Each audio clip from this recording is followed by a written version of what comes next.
حبیبہ الکریم اما بعد فاعوذ باللہ من الشیطان الرجیم بسم اللہ الرحمن الرحیم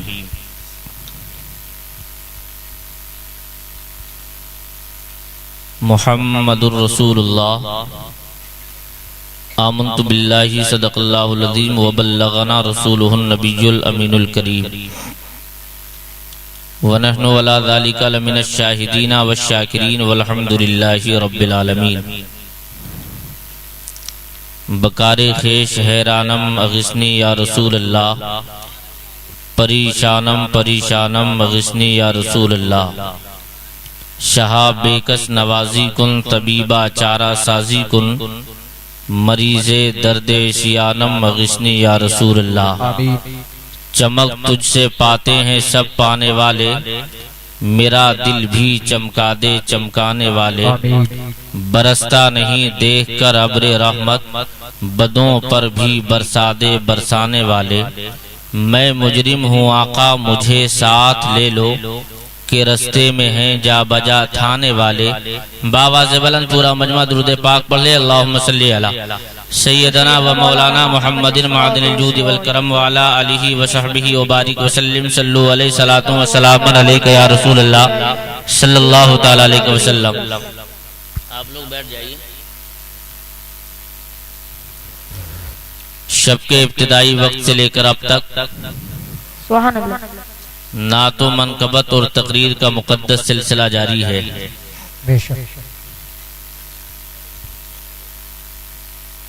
ادھر جگہ خالی ہے، آپ ادھر آ جائیے، کیوں پریشان بیٹھے؟ مائک آپریٹر صاحب ہو سکے تھوڑی آواز بڑھائیے اس کی آپ۔ جی لگائیے باواز بلند پورا مجمع درود پاک پڑھے اللہم صلی علی سیدنا و مولانا محمد معدن الجود والکرم وعلا آلہ وصحبہ وبارک وسلم صلو علیہ صلاۃ و سلام علیکہ یا رسول اللہ صلی اللہ تعالی علیہ وسلم۔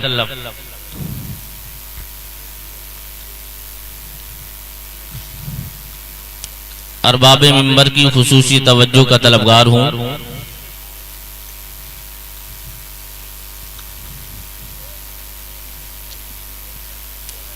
کیا بات ہے بھئی؟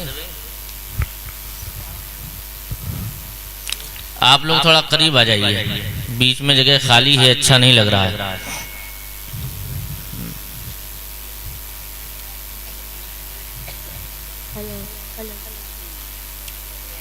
بابا سے بلند بولیے یا رسول اللہ۔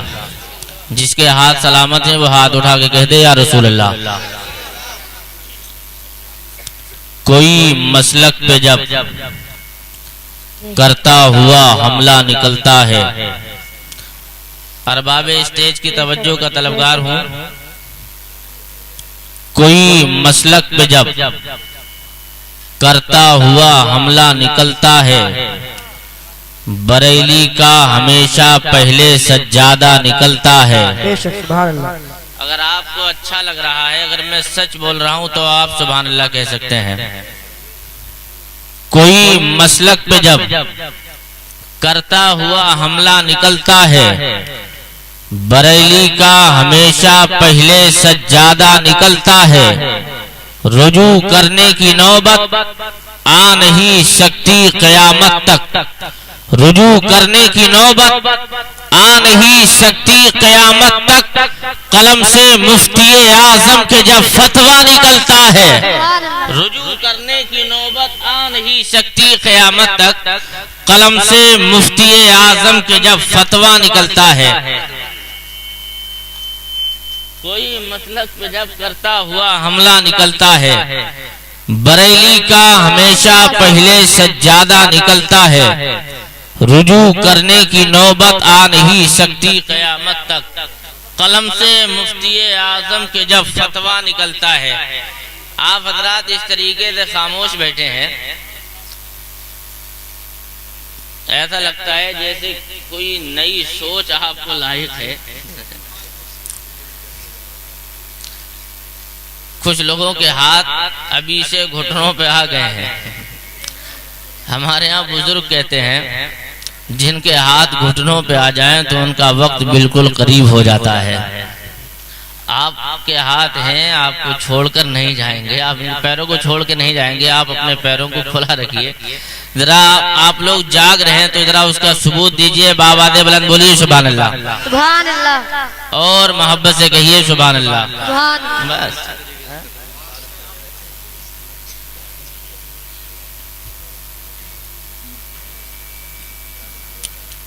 زلزلہ قصر ستم میں پھر نیا آ جائے گا۔ اب دیکھتا ہوں کون سا مائی کا لال اب خاموش بیٹھتا ہے۔ اگر آپ چاہتے ہیں اچھا لگے اور سرکار تاج الشریعہ کے سچے دیوانے ہیں تو آپ خاموش نہیں بیٹھ سکتے ہیں۔ زلزلہ قصر ستم میں پھر نیا آ جائے گا، میں چلا جاؤں گا کوئی دوسرا آ جائے گا۔ زلزلہ قصر ستم میں پھر نیا آ جائے گا، میں چلا جاؤں گا کوئی دوسرا آ جائے گا، اور نجدیت کا سر کچلنے کے لیے بولے رضا، نجدیت کا سر کچلنے کے لیے بولے رضا، میں جہاں ہوں کل وہی اختر رضا آ جائے گا۔ سبحان اللہ، سبحان اللہ۔ نجدیت کا سر کچلنے کے لیے بولے رضا، میں جہاں ہوں کل وہی۔ ارے یار یہ بتاؤ سنگل ثواب چاہیے آپ کو کہ ڈبل؟ تو آپ بولتے بھی رہیے اور سنتے بھی رہیے تاکہ آپ کو اللہ تعالیٰ سننے کا اور بولنے کا ثواب عطا فرمائے۔ اتنا ہی کافی۔ سبحان زلزلہ قصر ستم میں پھر نیا آ جائے گا، میں چلا جاؤں گا کوئی دوسرا آ جائے گا، نجدیت کا سر کچلنے کے لیے بولے رضا، میں جہاں ہوں کل وہی اختر رضا آ جائے گا، اختر رضا آ جائے گا۔ بابا سے بلند درود شریف پڑھیں، اللہم صلی علی سیدنا مولانا محمد معدن الجود والکرم وعلی آلہ واصحابہ وبارک وسلم، صلو علیہ صلاۃ و سلام علیک یا رسول اللہ صلی اللہ تعالی علیہ وسلم۔ دنیا کا دستور یہ ہے، ہر بیٹا باپ کی تعریف کرتا ہے، ہر ادنا اعلیٰ کی تعریف کرتا ہے، ہر چھوٹا بڑے کی تعریف کرتا ہے، مگر اسی زمین کے پردے کے اوپر ہم یہ دیکھتے ہیں نسل انسانی کا باپ آدم میرے آقا کی تعریف کرتے ہوئے اپنے بیٹے شیش کو حکم دیتے ہیں، میرے لال جب جب آپ اللہ کا نام لیا کرو تو ساتھ میں محمد کا نام ضرور لیا کرو۔ بیٹا بولتا ہے ابا جان یہ کون ہے؟ تب حضرت آدم ارشاد فرماتے ہیں، میرے لال جو سوال آج تم مجھ سے کر رہے ہو یہی سوال کل میں نے بارگاہ رب اکبر میں کیا تھا۔ میں نے عرض کیا تھا میرے معبود عرش کے پائے پر تیرے نام کے ساتھ کس کا نام لکھا ہوا ہے؟ جنت کے دروازے پہ تیرے نام کے ساتھ کس کا نام لکھا ہوا ہے؟ فرشتوں جنت کے دروازے پہ تیرے نام کے ساتھ کس کا نام لکھا ہوا ہے؟ جنت کی حوروں کے آنکھوں کی پتلیوں پہ تیرے نام کے ساتھ کس کا نام لکھا ہوا ہے؟ تو آدم فرماتے ہیں میرے لال رب کی بارگاہ سے یہی جواب ملا تھا، اے آدم ہم تمہیں دنیا میں بھیج رہے ہیں اور دنیا میں جانے کے بعد میرے بندوں کو یہی پیغام دے دینا جس کے لیے دنیا کو سوارا گیا ہے، وہ پیغمبر آیا نہیں آنے والا ہے۔ اے شیش تمہیں دنیا میں بھیجا جا رہا ہے، جس تمہیں دنیا میں بھیجا جا رہا ہے تم میرے بندوں تک یہ پیغام پہنچا دینا، اے لوگوں تم اپنی زندگی کا رونا مت رو، اس لیے کہ روتوں کو ہنسانے والا آیا نہیں آنے والا ہے۔ آدم آتے ہیں یہی پیغام دیتے ہیں، شیش آتے ہیں یہی پیغام دیتے ہیں، لوط آتے ہیں یہی پیغام دیتے ہیں، زکریا آتے ہیں یہی پیغام دیتے ہیں، ابراہیم آتے ہیں یہی پیغام دیتے ہیں۔ حج تو یہ آدم سے لے کے عیسیٰ تک سارے نبی یہی پیغام دیتے۔ پتہ سے چلا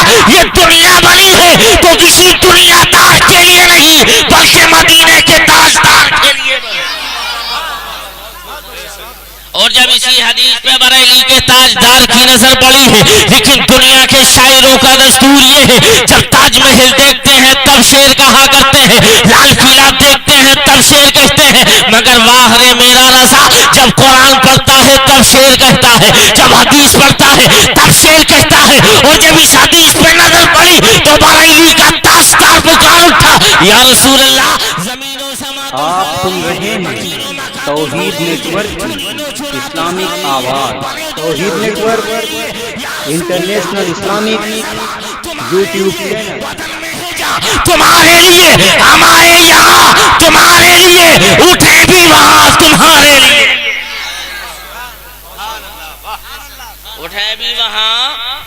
ارے بولو نا یار سبحان اللہ. سبحان اللہ کہنے کے متعلق میرے آقا نے ارشاد فرمایا جب کوئی بندہ زمین پر ایک مرتبہ سبحان اللہ کہہ دیتا ہے تو زمین سے لے کے آسمان تک جتنی جگہ خالی ہوتی ہے اللہ تعالیٰ اسے ثواب سے بھر دیتا ہے. اگر آپ کے نام اعمال میں نیکیوں کا ذخیرہ ہے تو آپ بالکل خاموش بیٹھیں اور اگر نیکیوں کی ضرورت ہے تو آپ بولتے رہیں.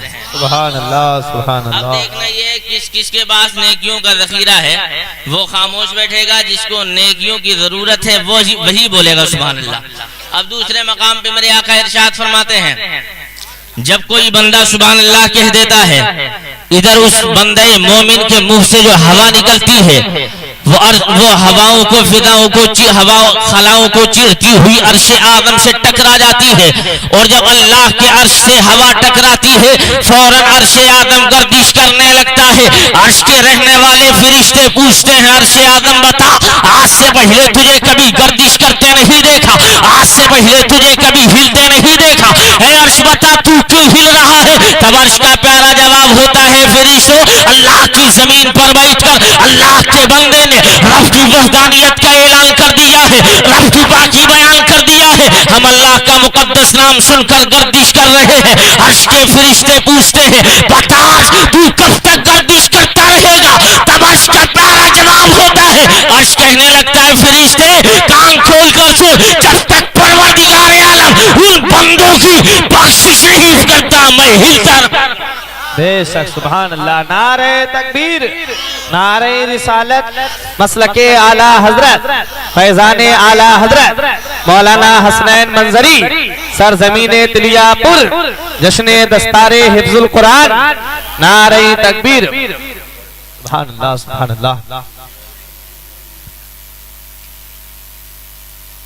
جھوم کے بولیے سبحان اللہ اور لحق کے کہہ دیں. اب آپ کو سبحان اللہ کہلوانے کی ضرورت نہیں ہے. اگر آپ کے سمجھ میں آ گیا, ویسے تو میں سمجھتا ہوں سارے لوگ سمجھدار ہی بیٹھے ہیں اور پاگلوں کا تو جلسے میں آنے کا کوئی مطلب ہی نہیں ہے. جب سمجھدار آپ لوگ ہیں تو اب سمجھ کے آپ سبحان اللہ کہیں. اعلیٰ حضرت فاضل بریلوی نے کہا تھا یا رسول اللہ زمین و زمان ساری چیزیں آپ ہی کی بدولت بنی ہیں. بے شک سبحان اللہ سبحان اللہ. اچھا یہ بتائیے سرکار کہاں پہ پیدا ہوئے؟ بولو نا کہاں پہ پیدا ہوئے؟ کہاں پہ پیدا ہوئے؟ ارے مکہ میں. سرکار پیدا ہوئے مکہ شریف میں. بے شک سبحان اللہ. آخر سرکار مکہ میں کیوں پیدا ہوئے؟ دنیا بہت بڑی تھی مگر سرکار مکے میں پیدا کیوں ہوئے؟ اور جب سرکار مکہ میں پیدا ہوئے کیا بات مگر بھائی اب قاعدے سے کر لینا, تھوڑی دیر بول لینا تو یار. جھوم کے بولیے سبحان اللہ سبحان اللہ. سرکار مکہ شریف میں پیدا ہوئے اور اسی مکہ شریف میں اللہ کا گھر کعبہ ہے. وہی تو ہے. بے شک. کعبہ کہاں پہ ہے؟ مکہ شریف. ارے بولو نا, میں غلط تھوڑی کہلوا رہا ہوں آپ سے. کعبہ مکہ میں. آخر رب کی اتنی بڑی زمین اس کے باوجود کعبہ مکہ میں کیوں؟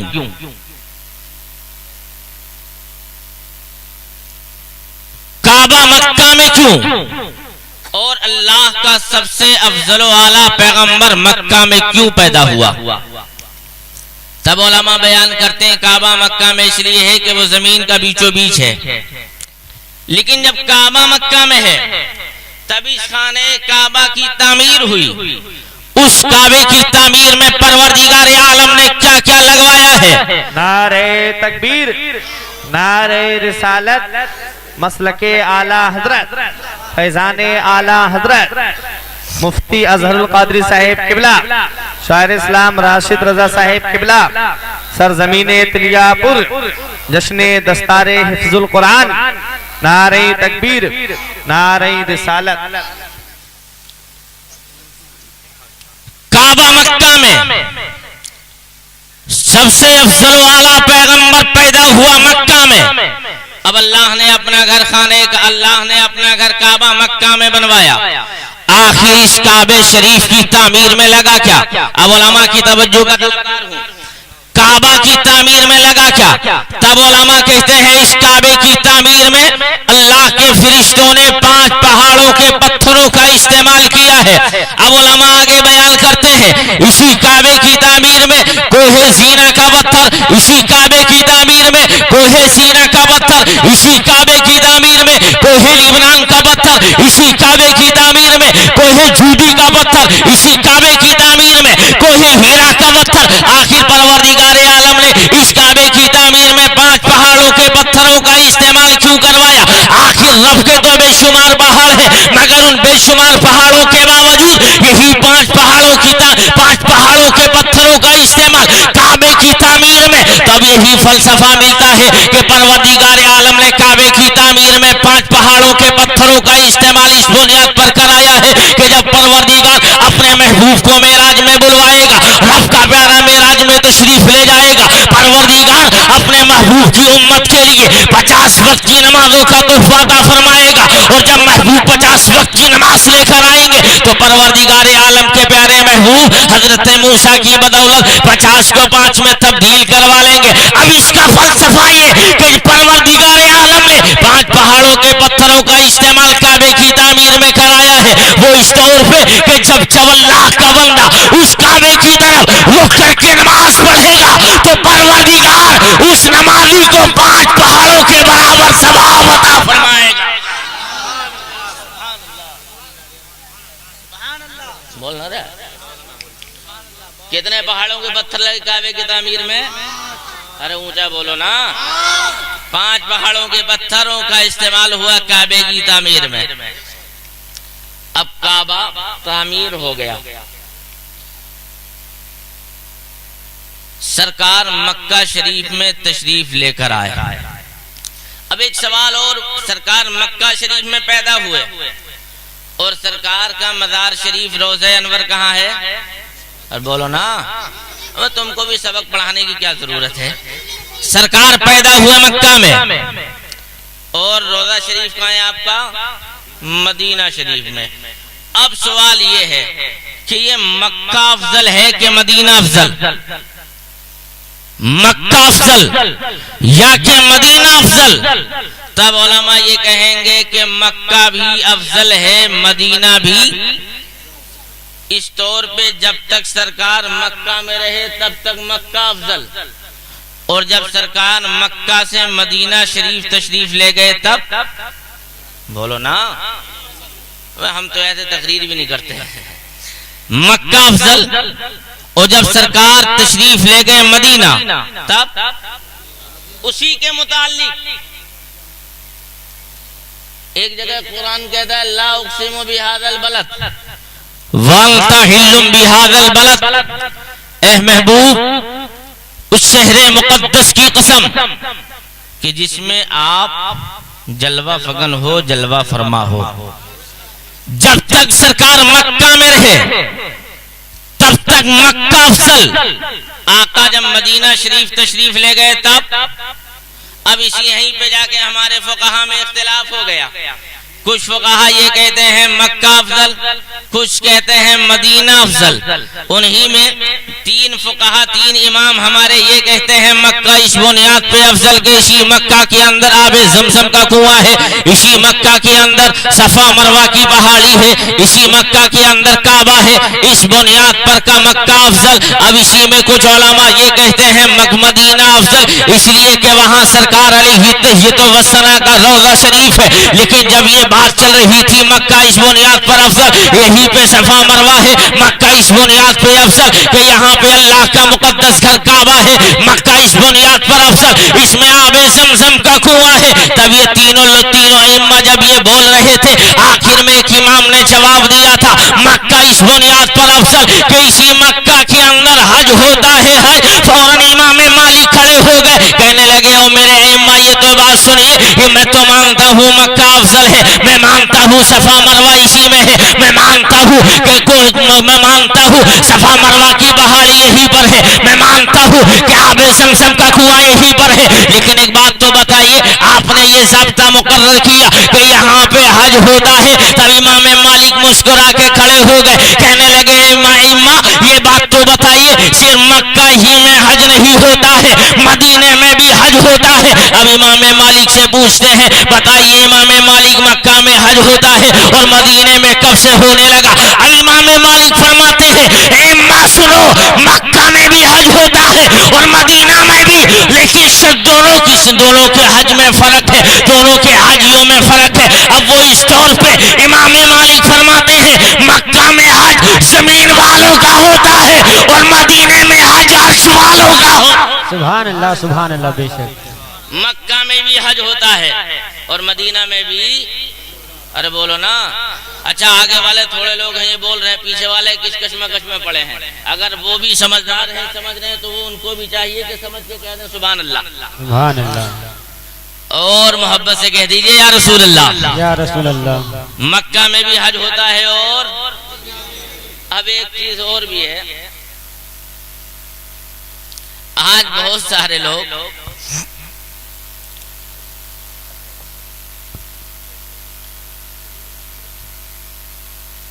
ارے ڈال دو یار, آرام سے ڈال دو بھائی. مکہ میں بھی حج ہوتا ہے اور مدینہ میں بھی حج ہوتا ہے. آج بہت سارے لوگ ہماری جماعت کے کہتے ہیں یہ جہاں پہ دیکھو ان مولویوں کو 12ویں شریف کا جلسہ ہو تب اعلیٰ حضرت کا چرچا, 11ویں کا پروگرام ہو تب اعلیٰ حضرت کا چرچا, محرم کی محفل ہو تب اعلیٰ حضرت کا چرچا.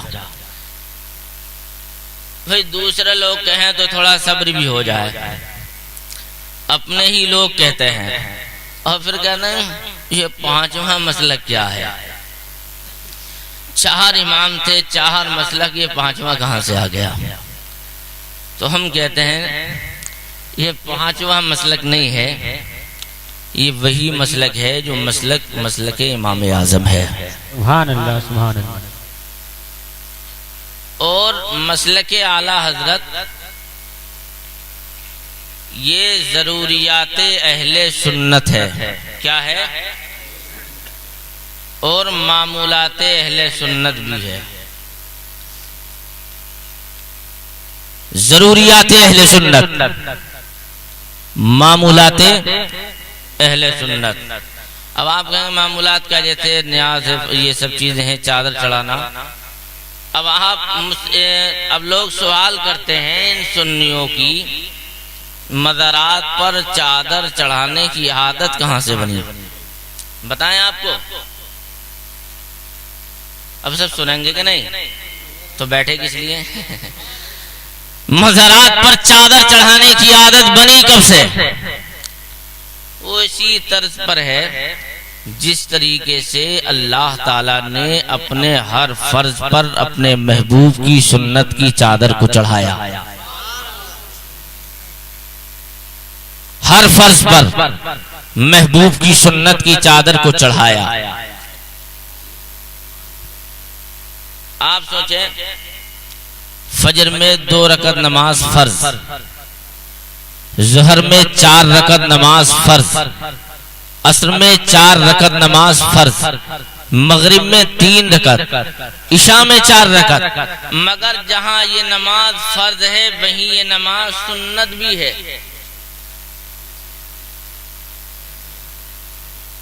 پروردگار عالم نے اپنے محبوب کی سنت کی چادر کو اپنے ہر فرض پر چڑھایا. اور چڑھانے کا مطلب اب رہا یہ سنت. تو ہم الحمدللہ سنی ہے نہیں ہے؟ اچھا بہت سارے لوگ کہتے ہیں ہم سنیوں میں, ان سے پوچھو تم سنی ہو کب سے ہو؟ تو کہتے ہیں سنی ارے کہتے ہوئے بولے ہم سن کے مسلمان ہوئے. آپ سن رہے ہیں توحید نیٹ ورک کی اسلامک آواز. Tawheed network international Islamic YouTube channel. پیدا نہ ہوئے تھے اس سے پہلے سے سننی ہے. سبحان اللہ. آپ کہو گے مولانا حسنین یہ کون سی بے دلیل بات ہے, پیدا ہونے سے پہلے سنی. ہم نے کہا ہاں ہاں سنی ہے. سنیوں کا سنت سے بہت پرانا تعلق ہے, اس لیے کہ سرکار جب پیدا ہوئے, پیدا ہونے سے پہلے ماں کے پیٹ میں آقا تشریف لائے تو ہم لوگوں کا ماں کے پیٹ میں آنا, ارے سنت ہوا کہ نہیں ہوا؟ جی جی. سرکار جب دنیا میں تشریف لائے تو ہم لوگوں کا دنیا میں آنا. سرکار نے آنے واحد کے لیے موت کو گلے لگایا تو ہم سنیوں کا مرنا. سرکار اپنے مزار میں تشریف لے گئے تو ہم لوگوں کا اپنی قبروں میں جانا. اور سرکار جب اٹھائے جائیں گے اس کے بعد سارے لوگ اٹھائے جائیں گے تو ہم مسلمانوں کا اٹھنا. اور اس کے بعد میں جب میدان محشر میں جمع ہوں گے پل صراط سے گزریں گے.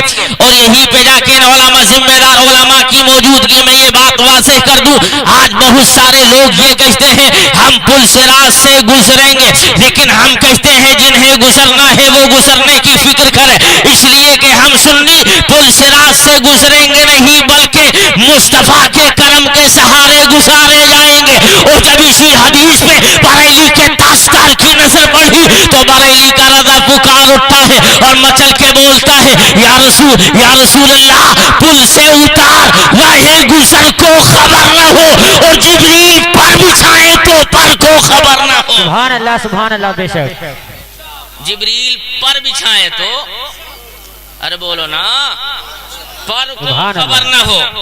جبریل پر بچھائے, جبریل پر بچھائے تو پر کو خبر نہ ہو. لیکن دنیا لوگ کہتے ہیں اعلیٰ حضرت, میں کہتا ہوں ہاں ہاں عشق رسول عاشق صادق ہے بریلی کا رضا. لیکن دنیا میں روزانہ لوگ مرتے ہیں اور مرتے رہیں گے, لیکن روزانہ مرنے کے باوجود جب سے دنیا قائم ہوئی ہے لوگ مر رہے ہیں اور قیامت تک مرتے رہیں. لیکن ایک بات آپ ذہن نشین کر لیں, لیکن جب لوگ انتقال کر کے اپنی قبر میں جاتے ہیں تو فرشتے آ کر سوال کرتے ہیں, اور سوال کرنے کے بعد سب سے پہلا سوال کرتے ہیں من رب کا, بتا تیرا رب کون ہے. دوسرا سوال دین کے متعلق کیا جاتا ہے, بتا تیرا دین کیا ہے. اب اسی سوچی میں دیکھیے بریلی کے رضا کا انتقال ہونے والا ہے. میرا رضا ارشاد فرماتا ہے میرے مریدو قبر اتنی گہری کھودو تاکہ احمد رضا کھڑا ہو سکے. مریدین عرض کرتے ہیں سرکار آپ کی کوئی بات مصلحت سے خالی نہیں, آقا یہ بتائیے اتنی گہری قبر کا حکم کیوں دے رہے. تب بریلی کے رضا نے کہا تھا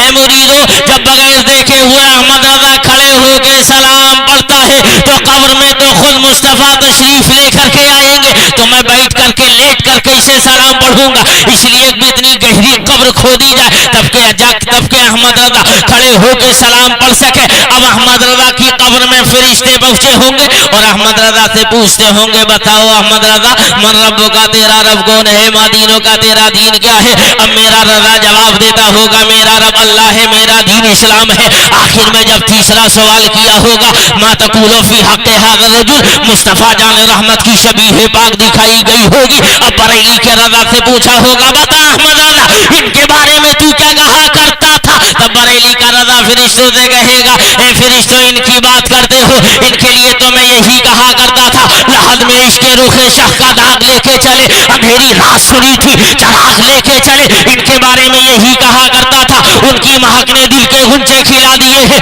اس راہ چل دیے ہیں, کوچے بسا دیے ہیں. اس نبی کے بارے میں یہی کہا کرتا تھا یا رسول اللہ سرور کہوں کہ مالک و مولا کہوں تجھے, باغ خلیل کا گل سیبا کہوں تجھے. اس نبی کے بارے میں یہی کہا کرتا تھا. اور آخر میں بریلی کا رضا کہے گا اے فرشتوں میں ہی نہیں آدم سے لے کے عیسیٰ تک سارے نبی یہی کہا کرتے تھے سب سے اعلیٰ و اعلیٰ ہمارا نبی, سب سے بالا و بالا ہمارا نبی, اپنے مولا کا پیارا ہمارا نبی, سارے عالم کا دولہ ہمارا نبی. کون دیتا ہے دینے کو منہ چاہیے, دینے والا ہے سچا ہمارا نبی. سبحان اللہ سبحان اللہ بے شک چلتے سبحان چلاتے اللہ یہ زندگی سواریے دلشاد کیجئے لمحات زندگی کے نا برباد کیجئے جب مقصد حیات عبادت خدا کی ہے پڑھیے نمازیں مسجدیں آباد کیجئے اسلام زندہ باد مسلمانان اہل سنت پائندہ باد مسلک اعلی حضرت زندہ باد سارے لوگ کلمہ شریف پڑھنے لا